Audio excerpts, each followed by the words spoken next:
¿Qué tal? Mucho gusto. Soy Amílcar Ordóñez, gerente general de Green Development. Trabajo en el sector palmero desde hace ya más de 10 años. Y en Green Development nos dedicamos a todo el servicio de consultorías en sistemas de gestión ambiental y social. En esta cápsula queremos hablarles un poco sobre el tema de huella de carbono. La huella de carbono es una medición ambiental o una herramienta ambiental que actualmente es la más utilizada a nivel mundial. Esto porque la huella de carbono está vinculado a todos los consumos de combustibles fósiles, que son los que impactan y son los principales generadores de gases de efecto invernadero causantes del cambio climático. Como todos sabemos, el cambio climático es una de las principales preocupaciones a nivel mundial, ya que los impactos de cambio climático se viven en cada uno de los países y muchas veces, como en el caso de la región central de América y el norte de México, somos países altamente vulnerables a los efectos del cambio climático, no siendo uno de los emisores principales a nivel mundial. Sin embargo, a pesar que no todos emitimos a igual medida, hay un compromiso mundial y una agenda de trabajo para que cada organización, para que cada país se comprometa a un desarrollo con bajas emisiones. Y la unidad de medida o la forma de medir tu avance o cómo estás trabajando estas emisiones es justamente la huella de carbono. Entonces, hablemos un poco en esta cápsula sobre cómo se mide y cómo funciona esta medición para el sector palmero específicamente. El sector palmero tiene una herramienta de medición a través de la RCPO. El estándar de RCPO ha creado una herramienta digital que permite a sus miembros medir su huella de carbono. Esta herramienta de medición fue desarrollada exclusivamente para este sector. Lo positivo de una herramienta que es específica para un sector es que permite que todos aquellos que se miden con esta herramienta, su resultado pueda ser comparable. Y finalmente creo que es uno de los objetivos que se busca con esto de RCPO, crear líneas bases y crear justamente data de cómo el sector está impactando o está emitiendo, tanto positiva como negativamente, en temas de cambio climático. Importantísimo resaltar que la huella de carbono no únicamente se fija en aquellos focos de emisión que impacten liberando emisiones. La huella de carbono también genera un balance de emisiones tomando en cuenta todo aquello que también fija carbono o que de alguna forma evita que el carbono sea liberado. En esta cuenta, el sector palmero tiene un gran beneficio, ya que toda la palma es un secuestrador o fijador de carbono. Significa que aquel cultivo que se establezca en un lugar donde previamente haya sido pastizales, también puede ser que se ubique en lugares donde haya habido cultivos perennes, como el banano, por ejemplo. El cambio de uso de suelo de este tipo de uso, pastizales, hacia palma, es altamente positivo, ya que la palma tiene una capacidad alta de fijación de CO2. O sea, está captando constantemente este CO2 para convertirlo no solo en fruta, también en tronco, en ramas, en biomasa, en raíces. Y todo este carbono que está captando el medio ambiente y a la vez liberando oxígeno, permite que todo esto se pueda cuantificar en la herramienta. Por supuesto que la herramienta no solo cuantifica el beneficio de la palma fijando, la herramienta también cuantifica todo lo que está vinculado a la liberación de gases.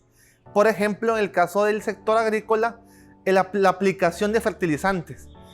Y la aplicación de la palma o la calculadora de RCPO cuantifica no solo la liberación de óxido nitroso, que es este componente volátil que se libera en la aplicación de cualquier fertilizante nitrogenado, sino cuantifica desde su origen, es decir, cuánto CO2 se emite desde la producción de fertilizante, su traslado por vía marítima y luego terrestre hasta la plantación. También cuantificamos todos los focos de emisión relacionados con combustible fósil, transporte de fruta, transporte del equipo en los ranchos o fincas, toda la maquinaria, todos los movimientos que requieran de alguna forma diésel o gasolina están cuantificados porque la quema de combustible fósil libera directamente un porcentaje de CO2 o dióxido de carbono y también un porcentaje mínimo de óxido nitroso.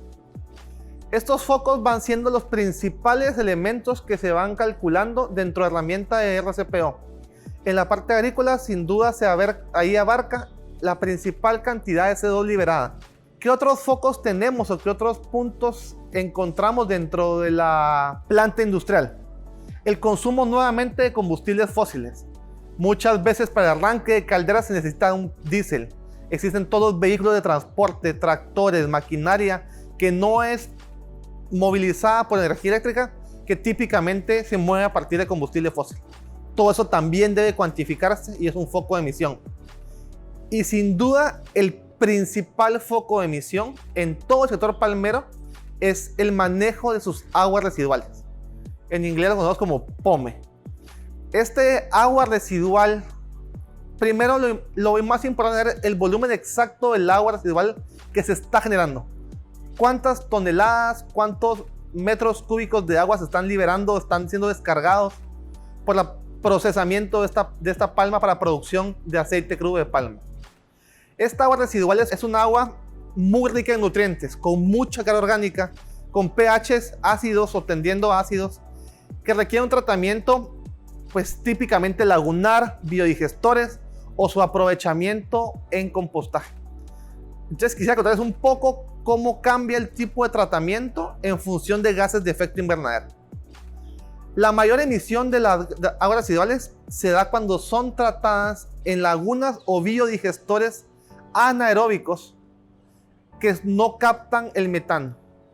Estas lagunas con más de 1 metro de profundidad típicamente están ubicadas en zonas donde pues, la temperatura permite la degradación de forma anaeróbica, y esto genera que toda esta degradación de materia orgánica automáticamente genere metano, el cual es un gas de efecto invernadero que según la ciencia que se use es entre 21 o 25 veces más contaminante o más intensivo. Su potencial de calentamiento global es 25 veces mayor al del CO2. En este foco, cuando las aguas son tratadas y no captando su biogás, liberan, como decía, hasta 25 veces más CO2. Ahora, si estas lagunas son carpadas y el biogás es aprovechado, ya sea para su quema o para su generación de energía, bajamos 25 veces las emisiones. Significa que la reducción es considerablemente alta, y obviamente la metodología premia esta inversión que se hace, este compromiso con sostenibilidad, dando una reducción muy grande de emisiones de CO2. Y por último, también está la opción, que cada vez es más común, del aprovechamiento del agua residual para el compostaje.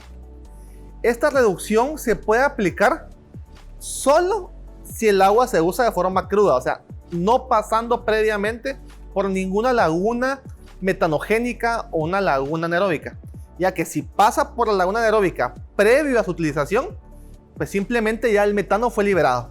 Entonces puede pasar por una laguna que lo estabilice y luego dirigirse al compostaje. De esta forma la emisión se vuelve cero.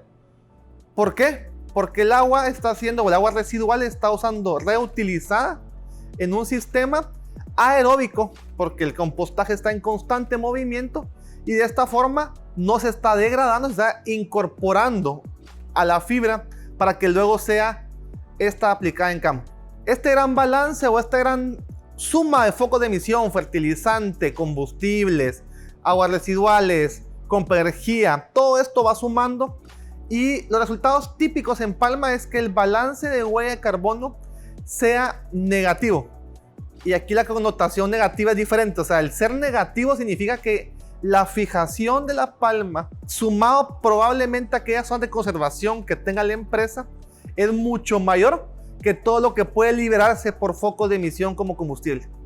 Entonces, ese resultado negativo, la lectura es que es un cultivo carbono neutral, que está fijando o reduciendo o secuestrando más carbono del que está liberando a la atmósfera. Entonces, el aporte o la balanza para la palma como cultivo y sector industrial es positiva al medio ambiente.